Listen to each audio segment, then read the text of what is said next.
Hello everyone and welcome again to Mission Alive. I like to read books and I like to see films. Books and films give you good ideas mainly. I remember reading a book a long time ago called The Power of One. It later became a film, but the book to me was really very powerful. It was the story of a little boy who lived with his grandmother. His mother and father had died early in his life. When he became school age, his grandmother knew she had to send him away, so she sent him away to boarding school. And while that small boy was at that boarding school and grew to be the leader of that boarding school when he got up to year 12, he changed completely the culture of that school. When he went there, the small boys were the servants of the big boys.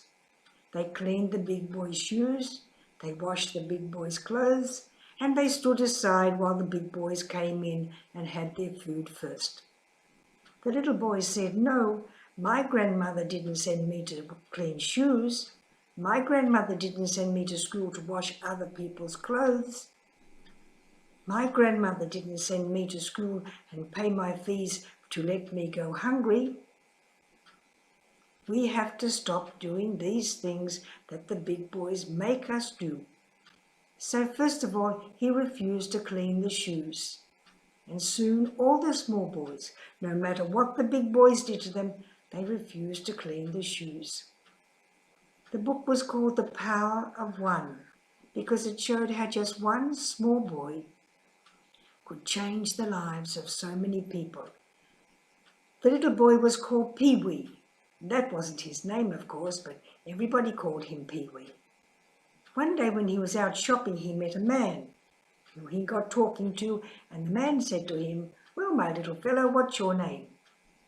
And the little fellow said, "My name's Pee-wee."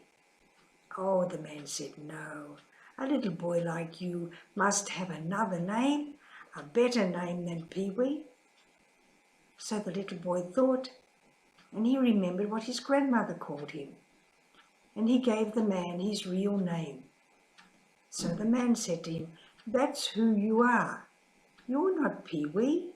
Pee-wee is what other people make you be. You have to take your own name and make it your own." So when the little boy went back to school, he said, "My name's not Pee-wee anymore. This is my real name." And he gave his real name. After that, any time the big boys called, "Pee-wee, Pee-wee," he didn't move, he didn't come, that wasn't him. Pee-wee had gone, he had taken his real name. He wanted some respect. And very soon everybody was using his real name, and the name Pee-wee was quickly forgotten. The Power of One. When I first saw that book, I thought, the power of one. That must be the story of Jesus. So I was quite surprised when I opened it, and it was just the story of a small boy.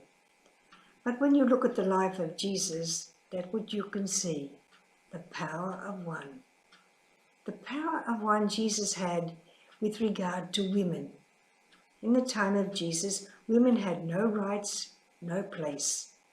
Yet Jesus let Mary sit at his feet and listen to what he was saying, just as the men did. When the woman came in and washed his feet with her tears and dried her with her hair, and the men criticized her, Jesus said, "No, you didn't. You didn't give me a kiss of peace. You didn't put oil on my hair. You didn't wash my feet, which it is all good manners for you to do when a visitor comes to your house. But this woman, she came in, she washed my feet with her hair, she washed my feet, she dried them with her hair, and she kissed them. She gave me everything. She needs respect." So Jesus gave women a place. There were so many incidents in the story of Jesus where women are mentioned. Women who wept for him as he carried his cross up Calvary. And he stopped to talk to them and said to them, "Don't worry about me, worry about yourself." The power of one. And each one of us can be like that small boy. We can have power in our life of doing good. We can change things. We can change things for the better for everyone. If we demand respect for ourselves and give respect for others. If we want the truth to be told about us and we tell the truth about others. We want people to give us our rights and we give the rights of people to them. The power of one. The world isn't changed by big leaders. The world is changed by ordinary little people. You look at the lives of saints. You look at the lives of truly great people. They changed the world, not by making great laws, but by the simple things that they did. So see how much power, real power, you have for changing the world. Not the politicians, but you. You can change the world by the way you live, by the things that you do. Go out now and change the world.